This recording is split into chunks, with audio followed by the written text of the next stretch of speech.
Video शुरू करने से पहले चैनल को लाइक, सब्सक्राइब और कमेंट ज़रूर से करना। चलो शुरू करते हैं फिर आज का वीडियो। एक ज़ॉम्बी होने के नाते मुझे इंसानों में बिल्कुल भी दिलचस्पी नहीं थी, बल्कि मुझे वेटलिफ्टिंग का ऐसा जुनून था कि मैं खुद को उससे अलग ही नहीं कर पाता था, क्योंकि मेरे पास एक बेहद अजीब सिस्टम था। जब भी मैं ट्रेनिंग का हर सेट पूरा करता, सिस्टम मुझे एट्रीब्यूट पॉइंट्स का बोनस देता था। वर्कआउट खत्म करने के बाद भूख लगने पर मैं सुपरमार्केट की तीसरी फ्लोर पर सप्लाईज ढूंढने चला गया। तभी एक अनोखी खुशबू ने मेरा ध्यान अपनी ओर खींच लिया। मैंने सिर घुमाकर देखा, वहाँ कई लकड़ी के शू रैक्स एक दूसरे के चारों ओर लगाए गए थे। जितना भी देखो ये साफ इंसानों का बनाया हुआ लग रहा था। लेकिन तभी एक और प्रॉब्लम सामने आ गई। अगर अभी इंसानों से सामना हो गया तो उनसे बात कैसे करूंगा? मैं खुद बोल नहीं सकता था, और दूसरी बात, उन्हें साइन लैंग्वेज भी नहीं आती होगी। मैं यही सोच ही रहा था कि अचानक बगल वाला शू रैक गिर पड़ा और उसी पल एक परछाई मेरी तरफ झपटी। उसकी स्पीड सामान्य इंसानों से कहीं ज्यादा तेज थी। उसके हाथ में पकड़े ब्लेड से ठंडी चमक निकली और सीधा मेरे गले की ओर वार हुआ। ये देखकर मैंने तुरंत अपना शरीर एक तरफ घुमाया और ब्लेड से बच गया। मेरे सामने खड़ा सर्वाइवर लिन फैन था। वो घबराकर मुझे घूर रहा था, क्योंकि उसने कभी सोचा भी नहीं था कि इतनी नजदीक से किया गया स्नेक अटैक भी कोई डोड्स कर सकता है। और सबसे हैरानी की बात, मैं उन सभी ज़ॉम्बीज़न से न जाने कितनी गुना ज्यादा ताकतवर था जिनका सामना वो पहले कर चुका था। लिन फैन के अलावा उसके साथ एक युवा लड़की, एक माँ और उसका बेटा, एक बुजुर्ग और सूट पहने एक मिडिल एज्ड आदमी भी था। लिन फैन रास्ता रोककर खड़ा हो गया और बाकी सभी लोग जल्दी जल्दी बाहर भाग गए। सिर्फ एक बुजुर्ग वहीं अपनी जगह पर खड़ा रहा, जरा भी नहीं हिला। मैंने सामने का हाल देखा, फिर दोनों हाथ उठाकर हवा में इशारे करने लगा। मैं कहना चाहता था कि मैं उन्हें कोई नुकसान नहीं पहुंचाऊंगा, और उनसे कहना चाहता था कि डरने की जरूरत नहीं है। लेकिन ये देखकर लिन फैन का चेहरा और भी गंभीर हो गया। मानना पड़ेगा, तुम्हारी बुद्धि खो चुकी है। तुम चाहते हो कि मैं चला जाऊं और किसी दूसरे को यहीं छोड़ दूं? क्या तुम हालात को और भी खराब नहीं बनाना चाहते? मैं फिर से इशारे करके समझाने ही वाला था कि तभी लिन फैन अचानक मेरी तरफ दौड़ पड़ा। उसके हाथ की स्टील ब्लेड फिर से मेरी ओर लपकी। उसी समय जो मिडिल एज्ड आदमी अभी बाहर गया था, वो अचानक पीछे से दौड़ता हुआ वापस आया। उसने वाटरमेलन नाइफ उठाई और सीधे मेरी गर्दन के पीछे वार कर दिया। ये देखकर मैंने पैर उठाकर लिन फैन को जोरदार किक मारी। वो पीछे उड़ता हुआ शू रैक तोड़कर जा गिरा। उसके तुरंत बाद मैंने पलटकर नाइफ से हमला किया। मिडिल एज्ड आदमी वार भी नहीं कर पाया था कि मैंने उसका दिमाग चीर दिया। ये इंसानी सर्वाइवर्स हद से ज्यादा आगे बढ़ चुके थे। उन्होंने मुझे बात करने का एक मौका तक नहीं दिया, लेकिन अब उनकी जान पर बन आई थी। मैं बिल्कुल भी हाथ नहीं रोक सकता था। उसी पल बेजान आंखों वाला वो बुजुर्ग अचानक लिन फैन की नाइफ उठाकर मेरी तरफ दौड़ा, लेकिन मैंने उन्हें कोई रियायत नहीं दी। अगले ही पल एक तेज आवाज गूंजी और वो बुजुर्ग भी जमीन पर ढेर हो गया। ये देखकर लिन फैन की आंखों में तुरंत किलिंग इंटेंट भर गया। वो बिना एक पल गंवाए दोबारा मेरी ओर टूट पड़ा। अरे भाई, क्या तुम पागल हो गए हो? पहले हमला तुम लोगों ने किया था, तुम सबके वार सीधे मेरे सिर पर थे, और अब उल्टा मुझे ही दोष दे रहे हो? क्या सचमुच सभी लोगों को लगता है कि सीधे साधे लोगों को आसानी से दबाया जा सकता है? मैंने लिन फैन की कलाई पकड़ ली, दूसरा हाथ उसके सीने पर रखा और शोल्डर थ्रो मार दिया। अगले ही पल वो दूर जा गिरा। जमीन पर गिरते ही लिन फैन की आंखों के आगे अंधेरा छा गया। उसे ऐसा महसूस हुआ मानो किसी कार ने उसे टक्कर मार दी हो। टूटे हुए ग्लास के टुकड़ों ने उसके पूरे शरीर पर अनगिनत कट लगा दिए। आसपास के ज़ॉम्बीज़ ने खून की खुशबू सूंघ ली और फिर वे सब पागलों की तरह उसकी तरफ दौड़ पड़े। ये नजारा देखकर जैसे ही लियू वेइवेई जाने वाली थी, उसने सब कुछ देख लिया। लिन फैन जल्दी जल्दी भागा। मैं भी टूटी हुई खिड़की तक पहुंचा, नीचे झांक कर देखा। लिन फैन ने रास्ते में कई ज़ॉम्बीज़ को टक्कर मारते हुए आगे बढ़ा, और अगले ही पल वो बिना कोई निशान छोड़े गायब हो गया। हालांकि उसकी ताकत मेरी जितनी नहीं थी, लेकिन वो आम इंसानों से कहीं ज्यादा ताकतवर था। क्या वही इस दुनिया का डेस्टिन्ड चाइल्ड हो सकता है? अब जब दुश्मनी बन ही चुकी है तो उसे पूरी तरह खत्म करना ही होगा। मैं नीचे कूदकर उसका पीछा करने ही वाला था कि तभी लियू वेइवेई बोली, मुझे पता है आप मेरी बात समझ सकते हैं, पहले मुझे खा लीजिए मेरे शरीर का मांस। लेकिन मैंने उसकी बात पर बिल्कुल ध्यान नहीं दिया। मैं सीधा नीचे जमीन पर कूद गया, फिर दोनों पैरों में जोर लगाया और उस इंसान का पीछा करने निकल पड़ा। आधा घंटा बाद मैं वापस सुपरमार्केट लौट आया। मुझे देखते ही लियू वेइवेई डर कर तुरंत पीछे हट गई, लेकिन उसे राहत मिली क्योंकि उसके साथ लिन फैन नहीं था। फिर मैंने मुंह खोला और हाथों से इशारे करने लगा, कभी उसकी तरफ इशारा करता तो कभी जमीन की तरफ। लियू वेइवेई मेरी बात पूरी तरह समझ नहीं पा रही थी, लेकिन उसे इतना महसूस हो रहा था कि मेरे इरादे बुरे नहीं थे, बस मेरा दिखना थोड़ा डरावना था। मिस्टर ज़ॉम्बी, आप चाहते हैं कि मैं यहीं रहूं, सही कहा ना? उसकी बात सुनकर मैंने संतुष्टि से सिर हिला दिया। आखिरकार कोई तो मिला जो मेरी साइन लैंग्वेज थोड़ी बहुत समझ पा रहा था। थोड़ी देर बाद मैं पेपर और पेन ढूंढ कर लाया और पूरी गंभीरता से लिखने लगा। ये देखकर लियू वेइवेई और भी उलझ गई। जब उसने मुझे लिखते देखा तो उसका मुंह हैरानी से खुला का खुला रह गया। मैंने अपनी टेढ़ी मेढ़ी लिखावट देखी। ज़ॉम्बी बनने के बाद ऐसे बारीक काम करना सच में मुश्किल था। जब मैंने नोटबुक उसे थमाई, उस पर लिखा था, मैं एक अच्छा ज़ॉम्बी हूँ, यहाँ सुरक्षित है। ये पढ़ते ही लियू वेइवेई के मन में अजीब सी भावनाएं उमड़ पड़ी। उसे समझ ही नहीं आ रहा था कि अपनी भावनाएं कैसे व्यक्त करे, लेकिन फिर भी उसने हिम्मत जुटाकर मुझसे पूछा, जिस लिन फैन को आपने नीचे फेंका था उसका क्या हुआ? मैंने सिर झुकाए झुकाए लिखना जारी रखा। मैं उसका पीछा नहीं कर पाया। मानना पड़ेगा उसकी किस्मत थोड़ी ज्यादा अच्छी थी। कई बार जब मैं उसके बिल्कुल करीब पहुंचने वाला था तभी ज़ॉम्बी होर्ड ने मुझे अजीब तरह से रास्ते से धक्का दे दिया, और जब मैं ज़ॉम्बी नेस्ट से बाहर निकला तब तक वो बहुत पहले ही गायब हो चुका था। ये जवाब सुनकर लियू वेइवेई ने राहत की सांस ली। इतने ताकतवर मिस्टर ज़ॉम्बी भी उसे पकड़ नहीं पाए, तो शायद वो सुरक्षित होगा। उसके बाद मैंने लियू वेइवेई पर ध्यान देना बंद कर दिया। अभी अभी मिले सारे एट्रीब्यूट पॉइंट्स मैंने अपने मेंटल एट्रीब्यूट में डाल दिए। एक पल में मेरी सोचने समझने की क्षमता कई गुना बढ़ गई। इसके बाद मैंने लियू वेइवेई से कहा कि बाकी दोनों लाशों को ठिकाने लगा दे। मुझे ऐसी चीजों में कोई दिलचस्पी नहीं थी। हालांकि लियू वेइवेई का चेहरा थोड़ा उदास हो गया, लेकिन एक ही छत के नीचे रहने वाले इंसानों को नियम मानने ही पड़ते हैं। क्या इसका मतलब ये ज़ॉम्बी इंसानों को खाता ही नहीं? शायद शुरुआत से ही हमारी पूरी टीम ने उसे गलत समझ लिया था, और इसी वजह से हालात यहाँ तक पहुंच गए जहाँ सबकी मौत हो गई। लेकिन अब पछताने से भी कुछ नहीं होने वाला था। उसी समय मैंने उसे एक और नोट थमा दिया। उस पर लिखा था, जाकर कपड़े बदल लो। उसके बाद मैं वहां से निकल गया और टूटी हुई खिड़की से नीचे कूद पड़ा। तभी लियू वेइवेई को एहसास हुआ कि उसकी शॉर्ट स्लीव्स वाली शर्ट पूरी तरह भीग चुकी थी। अंदर की स्किन हल्की हल्की दिखाई दे रही थी। उसका खूबसूरत चेहरा हल्का सा लाल हो गया। लेकिन फिर उसने सोचा, वैसे भी अगर किसी ज़ॉम्बी ने देख लिया तो क्या फर्क पड़ता है? शायद ये वैसा ही होगा जैसे बिल्लियां या कुत्ते देख रहे हो। उधर मैं बाहर सिर्फ से एक ही काम के लिए आया था, ज़ॉम्बीज से लड़ने। आखिर लड़ाई भी एक तरह की फिजिकल एक्सरसाइज ही तो होती है। मैंने बैकपैक से 2 नाइफ्स निकाली और सीधा ज़ॉम्बी हॉर्ड के बीच घुस गया। ऐसे ही लड़ते लड़ते रात हो गई। पूरी दोपहर बाहर लगातार दहाड़ने की आवाजें गूंजती रहीं। शीजिल्लू बहुत डर गया, लेकिन फिर भी उसने झांक कर नीचे देखा। मैं सच में 2 किचन नाइफ्स हाथ में लिए दूसरे ज़ॉम्बीज का पीछा करके उन्हें काट रहा था। लियू वेइवेई इतना जानती थी कि ज़ॉम्बीज रात में साथ मिलकर खाना खाते हैं। अगर आसपास पर्याप्त खाना ना हो तो वे अपने ही साथियों पर हमला कर देते हैं। क्या वो इस पूरे इलाके को अपना टेरिटरी बनाना चाहता है ताकि कोई दूसरा ज़ॉम्बी यहाँ ना आए? तो क्या अब मैं उसकी प्रॉपर्टी बन चुकी हूँ? यही सोचते सोचते लियू वेइवेई ने देखा कि मैं वापस आ चुका था। मुझे देखते ही वो हकलाते हुए बोली, ज़ॉम्बी, मिस्टर ज़ॉम्बी, रात में ज़ॉम्बी जी ज्यादा उग्र हो जाते हैं। आप हमें नहीं खाएंगे ना? मैंने सिर हिलाया। मेरे मन में क्वेश्चन मार्क्स ही क्वेश्चन मार्क्स थे। फिर मैंने बैकपैक से हथेली जितना छोटा एक रेडियो निकाला और लियू वेइवेई के सामने रख दिया। रेडियो रखते ही उसमें एक गाना बजने लगा। अब पेश है सी स्काई स्काई। ये देखकर लियू वेइवेई और भी ज्यादा उलझ गई। कोई ज़ॉम्बी रेडियो भी इस्तेमाल करता है? करीब 10 मिनट तक गाना बजता रहा। फिर अचानक रेडियो रुक गया। सभी सर्वाइवर्स को नमस्कार, यह गैदरिंग पॉइंट नंबर 1 की रेडियो ब्रॉडकास्ट है। अब सुनिए ताजा समाचार। क्योटो रिसर्च टीम ने आर्टिफिशियल अवेकनिंग का तरीका खोज लिया है। अवेकनिंग सेरेमनी कल दोपहर आयोजित की जाएगी। सभी आम नागरिक स्वेच्छा से अवेकेंड पार्टिसिपेंट के रूप में रजिस्ट्रेशन कर सकते हैं। लगता है अवेकेंड लोग काफी पहले ही इस दुनिया में आ चुके थे, लेकिन इतनी कम अवधि में आर्टिफिशियल इंटरवेंशन के जरिए अवेकनिंग का तरीका खोज निकालना सच में रिसर्चर्स की तारीफ करनी पड़ेगी। और वो लिन फैन जरूर एक अवेकेंड होगा, बस उसका सही लेवल अभी पता नहीं था। इसके बाद मैं मेंस सेक्शन में गया। साफ कपड़ों का एक नया सेट पहनने के बाद मैंने लियू वेइवेई के लिए एक नोट छोड़ दिया। उस पर लिखा था, जल्दी आराम कर लेना, यहाँ सुरक्षित है। ये देखकर लियू वेइवेई के लिए मेरे सामने खड़े इस ज़ॉम्बी जेंटलमैन को समझना और भी मुश्किल हो गया। तुम तो सिर्फ एक ज़ॉम्बी हो, फिर भी अपीयरेंस का इतना ध्यान रखना क्या सच में जरूरी है? इसके बाद मैं दूसरी फ्लोर पर बने जिम में पहुंचा और एक 100 किलोग्राम की बारबेल के साथ वर्कआउट शुरू कर दिया। पूरी रात एक्सरसाइज करने के बाद आखिरकार मेरे स्टेटस पैनल के सभी एट्रीब्यूट्स पूरी तरह बदल चुके थे। इस समय मैं अपने शरीर में आए जबरदस्त बदलाव को साफ महसूस कर सकता था। मेरी आंखों के सामने की दुनिया धीमी होती हुई महसूस होने लगी। मैंने अंदाजा लगाया अब मैं एक साथ ऐसे 10 लोगों से भी लड़ सकता हूँ। कल रात मैंने खुद को अच्छी तरह टेस्ट कर लिया। अब सिटी सेंटर जाकर हालात देखने का समय आ गया है। उधर सिटी सेंटर के पास एक ऑफिस बिल्डिंग के अंदर 5 लोगों की एक टीम इकट्ठा थी। इस टीम के सभी सदस्य अवेकेंड थे। कैप्टन कल चाओ जो इन्फॉर्मेशन लेकर आया था उसी स्पेशल ज़ॉम्बी के बारे में, वो यहीं आसपास होना चाहिए, लेकिन अभी तक मुझे कोई असामान्य प्रेजेंस महसूस नहीं हुई। कैप्टन कहलाने वाले युवा का चेहरा गंभीर था। स्पेशल ज़ॉम्बीज में अब इंटेलिजेंस इवॉल्व हो चुकी है। उन्हें पकड़ना इतना आसान नहीं होगा, लेकिन वो बेहद इंपॉर्टेंट रिसर्च मटेरियल है। उसे हर हाल में वापस ले जाना होगा। उसी समय नीचे बिनोक्यूलर से निगरानी कर रहा एक टीम मेंबर अचानक उत्साहित होकर चिल्लाया, कैप्टन सड़क पर बैकपैक पहने एक ज़ॉम्बी दिखाई दिया है। चलते हुए वो लगातार आसपास का निरीक्षण कर रहा है। लगता है वही हमारा मिशन टारगेट है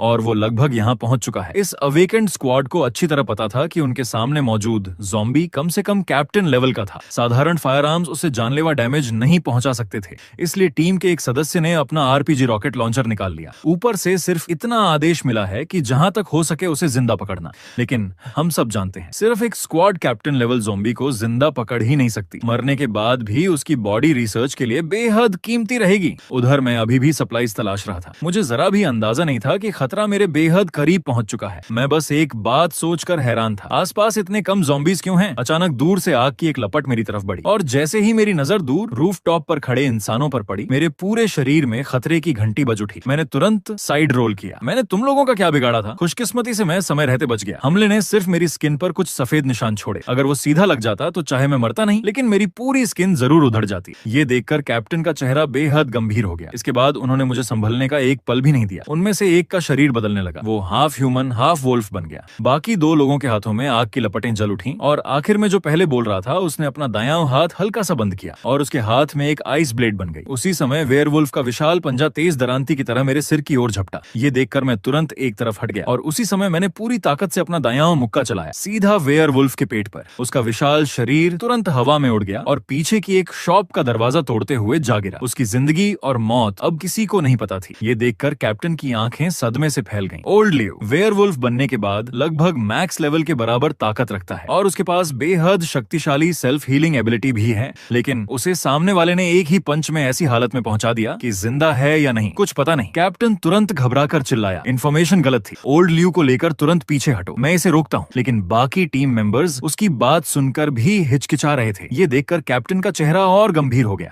जल्दी जाओ, हर हाल में ये इन्फॉर्मेशन वापस पहुंचनी चाहिए। इस ज़ॉम्बी की ताकत कैप्टन लेवल नहीं है। सही कहूं तो बहुत मुमकिन है कि ये कमांडर लेवल का हो। हम सब मिलकर भी इसका मुकाबला नहीं कर सकते। उधर मैं भी उन्हें ध्यान से देखने लगा। स्पष्ट था बोलने वाला ही इस टीम का लीडर था। ये आदमी कल वाले लड़के से कहीं बेहतर है और ये सभी अवेकेंड है। कोई हैरानी नहीं कि ये लोग खुलेआम बाहर घूमने की हिम्मत रखते हैं। मैंने कुछ पल सोचा, फिर फैसला कर लिया, इन सबको यहीं खत्म कर दूंगा, क्योंकि अब मैं एक ज़ॉम्बी था। चाहे इंसानों के प्रति कितना भी फ्रेंडली रहूं, इस बात की कोई गारंटी नहीं थी कि सामने वाले के मन में मेरे लिए कोई बुरी नियत नहीं होगी। ऊपर से स्नेक अटैक भी उन्होंने ही पहले किया था। मेरा स्वभाव इतना अच्छा भी नहीं था कि कोई मुझ पर हमला करे और मैं मुस्कुराते हुए उसे छोड़ दूं। अगले ही पल मेरा शरीर बिजली की तरह आगे बढ़ा। मैं सीधा आग इस्तेमाल करने वाले एक आदमी की ओर झपटा, लेकिन कैप्टन ने ये देखते ही गुस्से से दहाड़ लगाई। उसकी स्पीड अचानक कई गुना बढ़ गई। उसने आइस ब्लेड उठाई और पूरी ताकत से मेरे सिर के पीछे वार किया। जैसे ही मैंने उस आइस ब्लेड को पकड़ा, उसकी ठंडक ने तुरंत मेरी मूवमेंट को धीमा कर दिया। मैं कुछ समझ पाता उससे पहले एक और फ्लेम मेरी तरफ आ गई।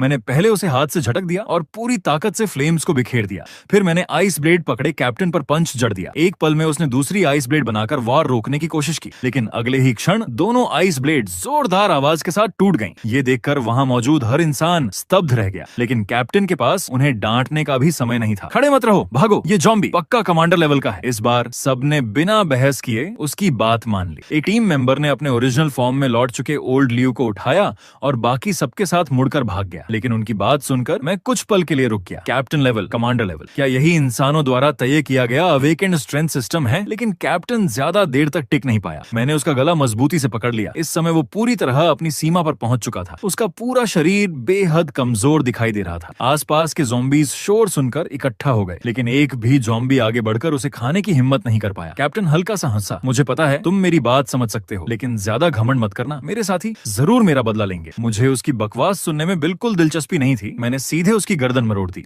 फिर उसकी बॉडी को बेपरवाही से ज़ॉम्बी होर्ड की तरफ फेंक दिया। तब तक बाकी 3 टीम मेंबर्स कई गलियां पार कर चुके थे और जाकर अपनी फीमेल टीम मेंबर से दोबारा मिल गए। हालांकि इस फीमेल टीम मेंबर भी एक अवेकेंड थी, लेकिन उसकी एबिलिटी सपोर्ट टाइप की थी। उसकी परसेप्शन एबिलिटी ज्यादा मजबूत नहीं थी। इसी वजह से वो ज़ॉम्बी सीज में शामिल नहीं हुई थी। जैसे ही उसने टीम मेंबर्स को वापस आते देखा, उसके चेहरे पर घबराहट साफ दिखाई देने लगी। कैप्टन कहाँ हैं? कैप्टन अभी तक वापस क्यों नहीं आए? एक टीम मेंबर ने सिर झुकाकर कहा। वो ज़ॉम्बी बहुत ज्यादा ताकतवर था। कैप्टन शायद हमारे पीछे रुककर हमें कवर दे रहे हैं। ये कहते हुए उसने शर्म से अपना सिर और नीचे कर लिया। उधर ह्यूमन स्क्वाड के कैप्टन को खत्म करने के बाद मुझे सिस्टम से 10 एट्रीब्यूट पॉइंट्स मिले। सच में जितनी कठिन बैटल होती है उतनी ही आसानी से एट्रीब्यूट पॉइंट्स मिलते हैं। तभी एक विशालकाय आकृति ने मेरा रास्ता रोक लिया। उसके हाथ में अभी अभी भागे हुए ह्यूमन स्क्वाड की लाशें थीं। उसने उन्हें उठाकर सीधे मेरे सामने फेंक दिया। हालांकि उसकी दहाड़ पूरी तरह चुनौती से भरी हुई थी, लेकिन हैरानी की बात यह थी कि मैं उसकी बात समझ पा रहा था। वो मुझे अपना बॉस मानकर ज्वाइन करना चाहता था। मैंने अपनी ठुड्डी सहलाई और सामने खड़े 2 मीटर से भी ऊंचे उस विशाल ज़ॉम्बी को ऊपर से नीचे तक देखा। उसके कुछ समझने से पहले ही मैंने अचानक उसकी पिंडली पकड़ ली और उसे उठाकर धड़ाम से जमीन पर पटक दिया। शुरुआत में वो विशाल ज़ॉम्बी गुस्से से पागल हो गया। वो पूरी ताकत से विरोध करने लगा, लेकिन कुछ ही देर संघर्ष करने के बाद उसे समझ आ गया कि वो मेरा मुकाबला नहीं कर सकता। उसकी दहाड़ धीरे धीरे दया की गुहार में बदल गई। उधर गैदरिंग पॉइंट नंबर 3 में जो 5 लोगों की स्क्वाड मुझ पर हमला करने आई थी, उसमें से सिर्फ एक सदस्य गंभीर रूप से घायल हालत में वापस लौटा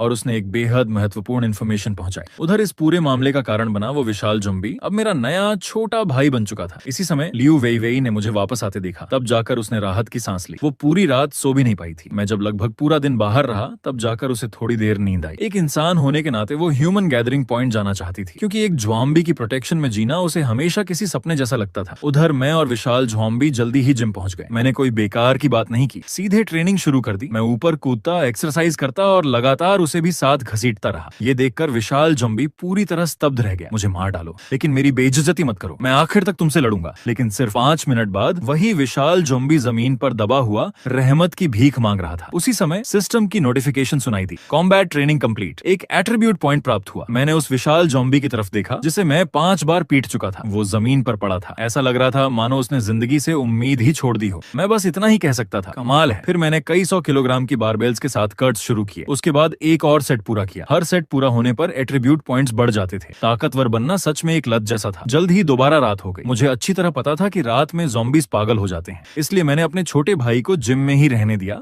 और खुद अकेला सुपरमार्केट की तीसरी फ्लोर पर लौट आया। मैंने एक नोट लिखा और लियू वेई वेई की तरफ फेंक दिया। उस पर लिखा था, कल हम दूसरी जगह शिफ्ट होंगे। लियू वेई वेई ने सिर हिलाया। ठीक है, सब लोग मिस्टर ज़ॉम्बी की बात मानेंगे। असल में शिफ्ट होने की वजह ये थी कि मीट मेरी उम्मीद से कहीं तेजी से खत्म हो रहा था। जैसे जैसे मेरी ताकत बढ़ रही थी, मुझे रॉ मीट भी पहले से ज्यादा चाहिए था। तभी एक मिडिल एज्ड महिला घबरा कर बोली, नहीं, मैं यहाँ से नहीं जा सकती। अगर मैं चली गई तो मेरे बच्चे का फॉर्मूला मिल्क कौन लाएगा? मेरा बच्चा अभी सिर्फ 5 महीने का है। उस महिला ने पूरी हिम्मत जुटाई, तभी जाकर मेरी फीकी आंखों में देखने की हिम्मत कर पाई। लेकिन मैंने सिर्फ एक बार उसकी तरफ देखा। फिर मैंने एक और नोट लिखा और लियू वेई वेई को दे दिया। उसने पढ़कर कहा, मिस्टर ज़ॉम्बी कह रहे हैं तुम लोग यहीं रह सकते हो, कम से कम फिलहाल यह जगह सुरक्षित है। महिला ने तुरंत पूछा, अगर आप नहीं होंगे तो हमारी सुरक्षा कौन करेगा? तभी लियू वेई वेई बोली, दीदी जरा सोचिए, अब कौन सा समय चल रहा है? क्या आप सच में उम्मीद कर रही हैं कि एक ज़ॉम्बी आपकी रक्षा करेगा? अगर कोई दूसरा ज़ॉम्बी होता तो अब तक हम सबको जिंदा खा चुका होता। मैंने उनकी बातों पर कोई ध्यान नहीं दिया। मैं मुड़ा और नीचे चला गया। महिला अभी भी कुछ कहना चाहती थी, लेकिन लियू वेई वेई तुरंत आगे बढ़ी और उसका मुंह बंद कर दिया। बस अब एक शब्द भी मत बोलो, अगर मिस्टर ज़ॉम्बी नाराज हो गए तो हम सबको खा जाएंगे। महिला ने उसका हाथ झटक दिया। उसकी आंखें लाल हो चुकी थीं। मैं सिर्फ इतना चाहती हूँ कि मेरा बच्चा जिंदा रहे। ये सुनकर लियू वेई वेई का दिल भी पिघल गया। अचानक जोरदार धमाका हुआ। टूटी हुई खिड़की के सामने रखा शू कैबिनेट उड़ गया। एक विशाल ज़ॉम्बी सीधे खिड़की से अंदर घुस आया। उसके नुकीले पंजे बिजली की तरह चमके। अगले ही पल जमीन पर बैठी मिडिल एज्ड महिला उसके पंजों से आर पार हो गई। उसने अपने बच्चे को बचाने के लिए उसे कसकर सीने से लगा लिया, लेकिन ज़ॉम्बी का पंजा उसकी पीठ चीरता हुआ सीने से बाहर निकल आया। बस बच्चा बाल बाल बच गया। इसके बाद ज़ॉम्बी ने महिला की लाश को धीरे धीरे ऊपर उठा लिया। प्लीज। लेकिन जैसे ही विशाल ज़ॉम्बी अगला कदम उठाने वाला था, एक आकृति उससे भी तेज स्पीड से वहां पहुंची। सिर्फ एक और विशाल ज़ॉम्बी दूर जा गिरा। मैंने उसके सामने खड़े ज़ॉम्बी को देखा। वो दिन के मुकाबले पूरी तरह बदल चुका था, पहले से कहीं ज्यादा उग्र और अराजक। क्या यही उस अजीब डेंजर सेंस की वजह है? लेकिन मैंने उसे कुछ भी समझाने का मौका नहीं दिया। पहले मैंने उसके सिर पर जोरदार पंच मारा, फिर उसे जमीन पर दबाकर लगातार मुक्के बरसाने लगा।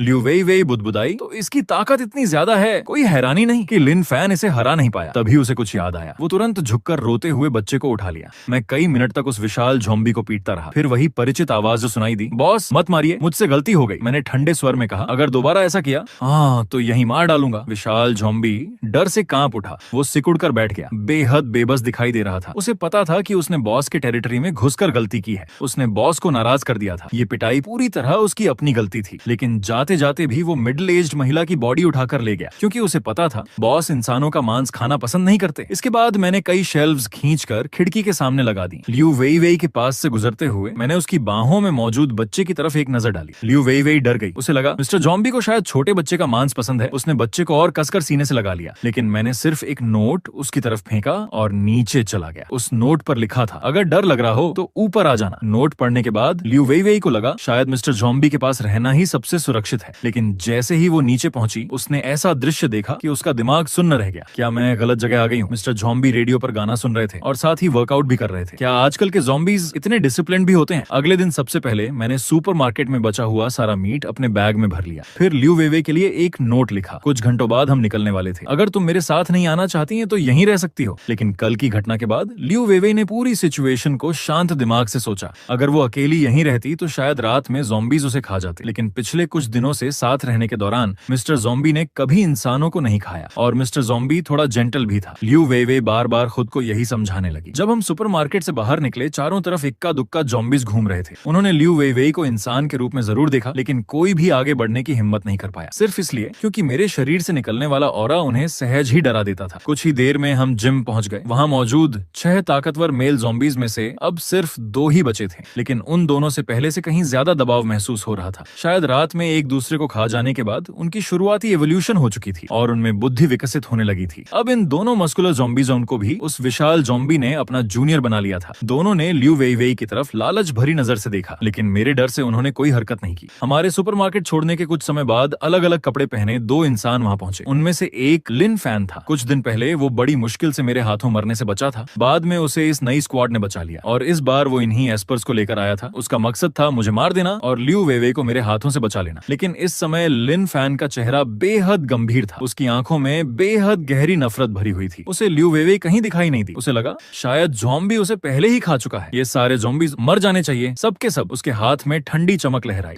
उसका शरीर धुंधला हुआ और वो बिजली की रफ्तार से सुपरमार्केट के अंदर घुस गया। जहां जहां से वो गुजरा हर ज़ॉम्बी सिर्फ एक वार में मारा गया। जब बाकी टीम मेंबर्स उसे रोकना चाहते थे तो कैप्टन ने उन्हें रोक दिया। वो बहुत दिनों से खुद को दबाए हुए था। उसे थोड़ा गुस्सा निकाल लेने दो। उधर हम उस 24 आवर जिम में पहुंच चुके थे जो मुझे कल मिला था। जिम के लॉकर रूम में लियू वेई वेई और बाकी महिलाओं ने पहले ही अपना नया बेस बना लिया था। धीरे धीरे आसमान फिर से अंधेरा होने लगा और अपने छोटे भाइयों को रात की पागलपन भरी हालत से बचाने के लिए मैं लियू वेई वेई के कमरे के बाहर ही वर्कआउट कर रहा था। तभी अचानक रेडियो पर एक इमरजेंसी ब्रॉडकास्ट सुनाई दी। क्योटो गैदरिंग पॉइंट नंबर 3 में स्पेशल स्पीसीज ज़ॉम्बीज़ दिखाई दिए हैं। सभी गैदरिंग पॉइंट्स और सर्वाइवर्स ध्यान दें। कभी भी ज़ॉम्बीज़ पर भरोसा मत कीजिए। वे अब पहले की तरह माइंडलेस मॉन्स्टर्स नहीं रहे। वे अब हमारी रेस का हिस्सा नहीं है। एकजुट रहिए। क्योटो रिसर्च टीम ने अवेकेंड लोगों के लिए विशेष कल्टीवेशन मेथड विकसित कर ली है। कुछ खास तरीकों से अननोन फैक्टर्स को सक्रिय रूप से एब्जॉर्ब किया जा सकता है, जिससे एक्स्ट्रा ऑर्डिनरी एबिलिटीज और भी मजबूत हो जाती हैं। हालांकि इस प्रक्रिया में कुछ जोखिम भी हैं। ये ब्रॉडकास्ट सुनने के बाद मैंने 2 निष्कर्ष निकाले। पहला, कमांडर लेवल ज़ॉम्बीज़ अब इंसानों से सामान्य तरीके से बात कर सकते हैं। हालांकि मेरी ताकत अब टियर 2 के बराबर थी, लेकिन सिस्टम के अनुसार मैं अभी भी केवल फर्स्ट स्टेज में था। दूसरा, इंसान भी कुछ खास तरीकों से अननोन फैक्टर्स को अब्सॉर्ब कर सकते हैं और इसी तरह अपनी ताकत और एक्स्ट्रॉर्डिनरी एबिलिटीज को लगातार बढ़ा सकते हैं। उधर ये खबर सुनकर लियू वेवे ने मेरी तरफ उलझन भरी नजर से देखा। मिस्टर ज़ॉम्बी, क्या ये सब सच में हो रहा है? वो पूरी तरह हैरान थी। तभी दूर से एक तेज दहाड़ सुनाई दी। मैं खिड़की तक गया और नीचे झांका। वाह, मेरा नंबर 1 छोटा भाई अपने पीछे 10 से ज्यादा ज़ॉम्बीज़ लेकर दौड़ रहा था। उन सभी की शक्लें बेहद अजीब थीं। साफ था ये सभी इवॉल्व्ड ज़ॉम्बीज़ थे और हर एक फर्स्ट ईयर में पहुंच चुका था। मैं तुरंत नीचे कूद गया। जैसे ही मैं जमीन पर उतरा, आसपास के सभी ज़ॉम्बीज़ मेरी तरफ देखने लगे। फिर एक एक करके सबने सिर झुका लिया। अच्छा काम किया, ऐसे ही मेहनत करते रहो। नंबर 1 छोटा भाई गर्व से 2 बार दहाड़ा। अगले दिन जब मैं एक्सरसाइज कर रहा था, मेरे अंडरलिंग्स बाहर जमकर हंगामा मचा रहे थे। स्पेशल स्पीशीज ज़ॉम्बी बॉयज का एक बड़ा ग्रुप पूरे शहर में जुलूस की तरह घूम रहा था। जहां भी जाते हर विरोधी को हरा देते। सिर्फ आधे दिन से थोड़ा ज्यादा समय बीता था और उन्होंने पहले ही 30 फर्स्ट ईयर ज़ॉम्बीज़ को रिक्रूट कर लिया था। आसपास के साधारण ज़ॉम्बीज़ ये ग्रुप देखकर ही डर जाते थे। कोई भी उनके सामने आने की हिम्मत नहीं करता था। लेकिन तभी अचानक उनके सामने 4 मीटर लंबा एक विशाल ज़ॉम्बी आ गया। उसके पीछे 10 से भी ज्यादा स्पेशल स्पीशीज ज़ॉम्बीज़म्स खड़े थे और सामने वाला late stage second year zombie था। उधर मुझे इन सब का बिल्कुल पता नहीं था। मैं अब भी आराम से एक्सरसाइज कर रहा था, लेकिन अब ट्रेनिंग से मिलने वाले एट्रीब्यूट पॉइंट्स धीरे धीरे कम होते जा रहे थे। अगर यही चलता रहा तो सेकंड ईयर तक पहुंचने में 2 दिन और लग जाते। मेरे अंडरलिंग्स मेरे एक भी मूव का सामना नहीं कर पाते थे, इसलिए एट्रीब्यूट्स बढ़ाने की स्पीड भी कम हो गई थी। तभी मुझे एक जानी पहचानी दहाड़ सुनाई दी। मैंने मुड़कर देखा, वो दोनों मस्कुलर ज़ॉम्बीज़ मेरी तरफ भागे चले आ रहे थे। भागते भागते मदद के लिए चिल्ला रहे थे, बॉस नंबर 1 मुसीबत में है। ये सुनकर मैं बेवजह ही खुश हो गया। तो इसका मतलब उसे अपने से भी ताकतवर ज़ॉम्बी मिल गया। बढ़िया, मुझे भी एक अच्छा पंचिंग बैग चाहिए था। उधर विशाल ज़ॉम्बी ने नंबर 1 के सिर को मुर्गी के बच्चे की तरह पकड़ रखा था। वो उसे अपना अंडरलिंग बनाना चाहता था, लेकिन नंबर 1 ने साफ मना कर दिया। ये देखकर विशाल ज़ॉम्बी ने फिर से पंच उठाया। उसी समय एक आकृति बिजली जैसी स्पीड से वहां पहुंची। उसकी दहाड़ सुनकर आसपास के सभी ज़ॉम्बीज़ कांप उठे। मेरे छोटे भाई को मारने की हिम्मत की है तो मरने के लिए तैयार हो जाओ। अगले ही पल मैं पूरे जोर से विशाल ज़ॉम्बी से टकरा गया। मैं बस एक कदम पीछे हटा, लेकिन उस विशाल ज़ॉम्बी का दायां हाथ पूरी तरह धंस गया। छिपा हुआ नुकसान उठाकर वो गुस्से से आग बबूला हो गया। शुरुआत में हम दोनों बराबरी से लड़ रहे थे, लेकिन सिस्टम लगातार नोटिफिकेशंस भेज रहा था। हर बैटल के साथ मेरे एट्रीब्यूट्स लगातार बढ़ते जा रहे थे। उधर विशाल ज़ॉम्बी की हालत हर पल और खराब होती जा रही थी। अचानक उसने पूरी ताकत लगा दी। मुझे लगा अब वो जान की बाजी लगा देगा, लेकिन आखिर में वो कायर निकला। सीधे मुड़कर भाग गया। उसके बाकी फॉलोअर्स भी चारों तरफ भाग निकले, लेकिन मैंने उनका पीछा नहीं किया। एक वजह थी लगातार लड़ाई के बाद लगी तेज भूख, और दूसरी वजह सुबह रेडियो पर मिली वार्निंग। जब तक ये पता न हो कि सामने वाले ने कहीं एम्बश तो नहीं लगाया, तब तक सावधानी ही सबसे अच्छा विकल्प है। आखिर अब ज़ॉम्बीज़ पहले से कहीं ज्यादा बुद्धिमान हो चुके थे। इसके बाद मैं बुरी तरह घायल नंबर 1 को उठाकर बेस वापस ले आया। उसी से मुझे पता चला उस विशाल ज़ॉम्बी का भी एक बॉस है, और उसका बॉस बहुत संभव है कि थर्ड रियलम का ज़ॉम्बी हो। उधर मॉल के दूसरी तरफ वही विशाल ज़ॉम्बी एक छोटे कद वाले ज़ॉम्बी के सामने घुटनों के बल केवल बैठा था। तुम कहना चाहते हो एक बेहद अजीब ज़ॉम्बी सामने आया और तुम हार गए? ऐसी हालत में मैं अभी अपने मास्टर का साथ नहीं छोड़ सकता। तुम सेकंड टियर ज़ॉम्बीज में से आधे को साथ ले जाओ, जल्दी जाओ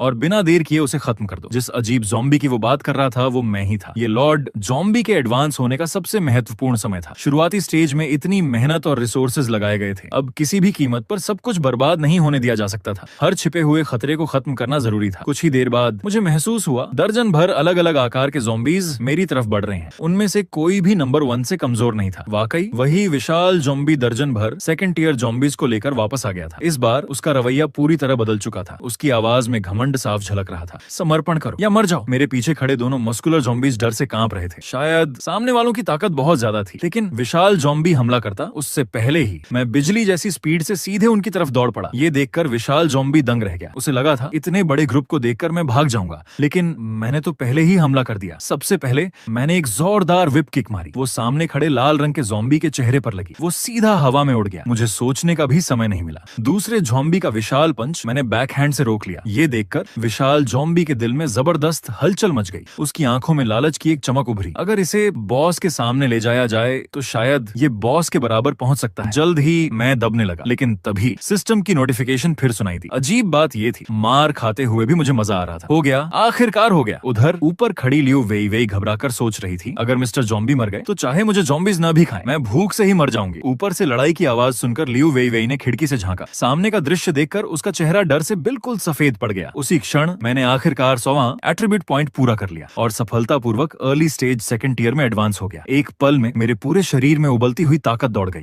मैंने अचानक एक ज़ॉम्बी का सिर पकड़ लिया और पूरी ताकत से पंच मारा, भयंकर इम्पैक्ट के साथ। वो ज़ॉम्बी सीधा बैटलफील्ड से बाहर उड़ गया। एक पल के लिए बाकी सभी ज़ॉम्बीज जड़ हो गए। ये अजीब ज़ॉम्बी इतनी जल्दी इतना ताकतवर कैसे हो गया? ये तो बिल्कुल ही बेहिसाब है। अब इन सेकंड टियर ज़ॉम्बीज के शक्तिशाली शरीर मेरे हाथों में कागज जैसे हल्के लग रहे थे। 5 मिनट भी नहीं बीते थे और पूरे बैटलफील्ड में सिर्फ वही विशाल ज़ॉम्बी बचा था। उसकी दाहिनी टांग टूट चुकी थी। उसका विशाल शरीर दुकान के अंदर सब कुछ ढह गया और मलबे में बदल गया। या तो उठो और गिरो या फिर मर जाओ। मैं उस हट्टे कट्टे ज़ॉम्बी की छाती पर खड़ा होकर उसे नीचे देख रहा था। वो हट्टा कट्टा ज़ॉम्बी सच में समझ नहीं पा रहा था, मेरा शरीर इतना छोटा है, फिर भी इसमें इतनी जबरदस्त ताकत कैसे हो सकती है? लेकिन उसने मान लिया कि मैं उसकी उम्मीद से कहीं ज्यादा ताकतवर हूँ। फिर भी उसके हिसाब से शायद मैं उसके बॉस का मुकाबला भी नहीं कर सकता। लॉर्ड की तो बात ही अलग थी, इसलिए उसने मेरे सामने झुकना नहीं चुना। मैंने भी उससे बेकार की कोई बात नहीं की। सीधे अपनी हथेली को ब्लेड में बदलकर उसके सिर पर वार कर दिया। उसकी आंखें दोनों तरफ फैल गईं और वो मुझे घूरने लगा। फिर उसकी लाइफ फोर्स धीरे धीरे खत्म होने लगी। ऊपर खड़ा लियू पूरी तरह शॉक में था, खासकर जब उसने देखा कि मैं अपने से कई गुना बड़े ज़ॉम्बी को मार रहा हूँ। पता नहीं क्यों उसके दिल में मेरे लिए थोड़ी सी प्रशंसा पैदा हो गई। इस लड़ाई के बाद मुझे लगा कि मुझे काफी कुछ हासिल हुआ है। सबसे पहले मेरी ताकत में ब्रेक थ्रू हुआ। दूसरी बात, अब ये तय हो चुका था कि मेरी स्ट्रेंथ दूसरे टियर से काफी आगे निकल चुकी है। लेकिन क्या मैं तीसरे टियर तक पहुंच चुका हूँ? ये अभी साफ नहीं था। तभी अचानक मुझे जमीन कांपती हुई महसूस हुई। इससे मुझे तुरंत एहसास हुआ कि कुछ गड़बड़ है। हालांकि यहाँ उसका असर हल्का महसूस हो रहा था, लेकिन सिटी सेंटर के बड़े शॉपिंग मॉल के अंदर ये कंपन बहुत साफ महसूस हो रही थी। हाँ, हमारे लॉर्ड जरूर सफल होंगे। सी सिटी हमेशा के लिए हमारा इलाका बन जाएगा। नहीं, पूरी दुनिया हमारी होगी। उसी समय बाई कुछ दूरी पर एक रिकॉनेसेंस टीम मौजूद थी। टीम का एक पुरुष सदस्य अचानक खून की उल्टी कर बैठा।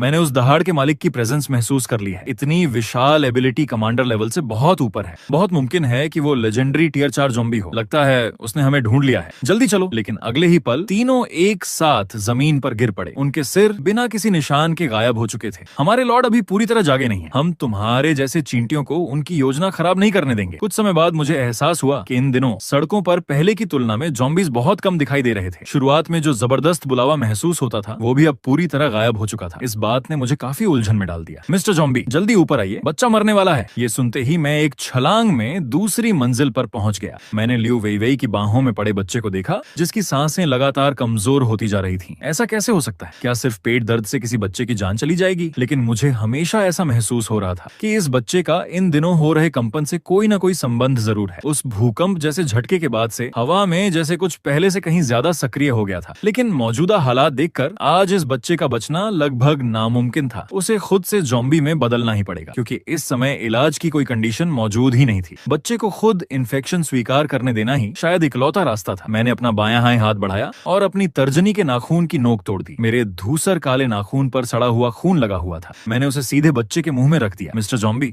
हम अब कोई दूसरा तरीका भी नहीं है, लेकिन क्या आप थोड़ा नॉर्मल तरीके से नहीं कर सकते? अभी वाला तरीका बहुत अचानक और बहुत घिनौना था। लेकिन हैरानी की बात यह थी, जिस बच्चे की सांसें अभी अभी बहुत हल्की रह गई थीं, उसने अपने छोटे से मुंह से उस घिनौने दिखने वाले नाखून को चूसना शुरू कर दिया। धीरे धीरे उसकी धड़कन फिर से मजबूत होने लगी, यहाँ तक कि उसके दांत भी अविश्वसनीय रफ्तार से बढ़ने लगे। रुको, ये इतनी तेजी से कैसे बढ़ रही है? हालांकि उसे पता था कि ज़ॉम्बी बनने वाले इंसानों के शरीर में बदलाव आता है। उसने अपनी आंखों से लोगों को इन्फेक्टेड होते भी देखा था, लेकिन उसे ये नहीं पता था कि इन्फेक्टेड बच्चे इतनी तेजी से बड़े भी हो जाते हैं। सिर्फ वही नहीं, मैं भी पूरी तरह दंग रह गया था। मैंने हाथ बढ़ाकर उस बच्चे को उठा लिया जो अभी भी बदल रही थी। फिर मैंने चेंजिंग रूम की तरफ इशारा किया और लियू वेइवेई को पहले वापस जाने का संकेत दिया। लेकिन अगले ही पल उस बच्ची ने अचानक अपनी बड़ी बड़ी प्यारी आंखें खोल दी। उसने मेरा हाथ कसकर पकड़ लिया। पापा, अब तो मैं और भी ज्यादा कंफ्यूज्ड हो गया। ये आखिर है क्या, ज़ॉम्बी या इंसान? ये बोल कैसे सकती है? अगर ये ज़ॉम्बी है तो साफ था कि ये साधारण ज़ॉम्बी नहीं हो सकती, और अगर इंसान है तो अभी सिर्फ आधा घंटा ही तो बीता है। लेकिन वो 7-8 साल की बच्ची जितनी बड़ी हो चुकी थी, उसके नुकीले दांत तो बिल्कुल इंसानों जैसे भी नहीं लग रहे थे। उसी समय वो छोटी लड़की मेरी बाएं से लिपट गई। उसने बड़ी मासूमियत से कहा, बेबी को भूख लगी है।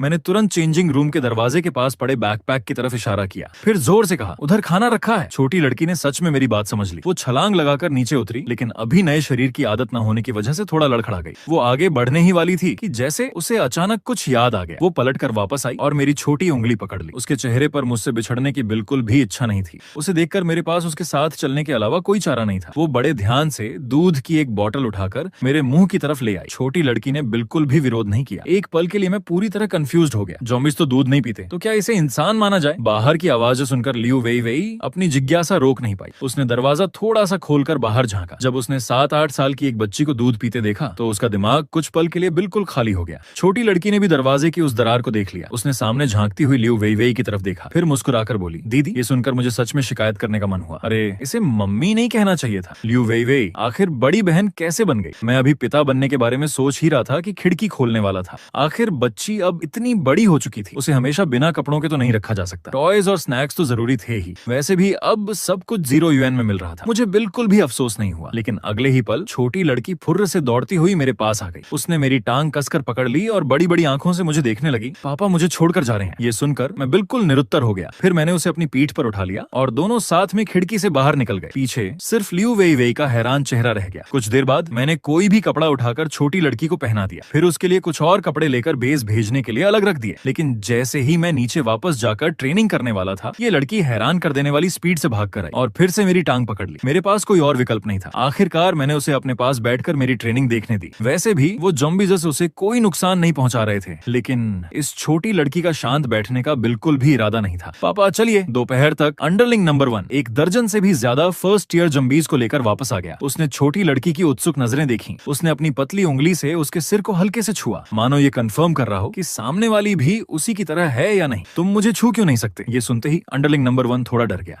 और तुरंत अपनी उंगली पीछे खींच ली। ये लड़की इतनी साफ साफ बातें कैसे कर सकती है? हो सकता है वो बहुत ताकतवर ना हो, लेकिन एक बात पक्की थी, उसके शरीर से एक जानी पहचानी ऑरा निकल रही थी। अंडरलिंग नंबर 1 ने बड़ी बड़ी आंखों से मेरी तरफ देखा, जो अभी भी ट्रेनिंग कर रहा था। क्या ज़ॉम्बीज़ के भी बच्चे हो सकते हैं? इस सवाल ने उसका सीपीयू पूरी तरह बर्न आउट कर दिया। मैंने बड़े और छोटे की इस बातचीत पर बिल्कुल ध्यान नहीं दिया। मैंने सीधे अंडरलिंग नंबर 1 को आदेश दिया कि वो ज़ॉम्बीज़ को साथ लेकर जाए और कुछ स्नैक्स और टॉयज ढूंढकर वापस लाए। ज्यादा समय नहीं लगा। अंडरलिंग नंबर 1 कुछ चीजें उठाकर वापस आ गया। उसने एक बुरी तरह घायल ज़ॉम्बी डॉग छोटी लड़की के सामने फेंक दिया। इस ज़ॉम्बी डॉग को पकड़ने में अंडरलिंग नंबर 1 को काफी मेहनत करनी पड़ी थी। ज़ॉम्बी डॉग का आकार बड़े कुत्तों से भी बड़ा था। उसका मुंह बेहद नुकीले और खतरनाक दांतों से भरा हुआ था। ये देखकर मैं पूरी तरह स्पीचलेस रह गया। क्या ये बच्चों के खेलने की चीज है? मैं अभी अपने अंडरलिंग को डांटने ही वाला था, तभी मैंने देखा छोटी लड़की खुशी खुशी ज़ॉम्बी डॉग के कान थपथपा रही थी। ज़ॉम्बी डॉग गुस्से से दहाड़ा और उसे काटने के लिए झपटा। डॉगी, तुम बहुत बदमाश हो। छटाक! छोटी लड़की ने नाक सिकोड़ते हुए एक जोरदार थप्पड़ जड़ दिया। ज़ॉम्बी डॉग उसी थप्पड़ से पूरी तरह चकरा गया। उसका जबड़ा भी टेढ़ा हो गया। उसने सामने उस छोटी लड़की को देखा जो अब उससे भी ऊंची लग रही थी। ज़ॉम्बी डॉग को तो अपनी पूरी डॉग लाइफ पर ही शक होने लगा।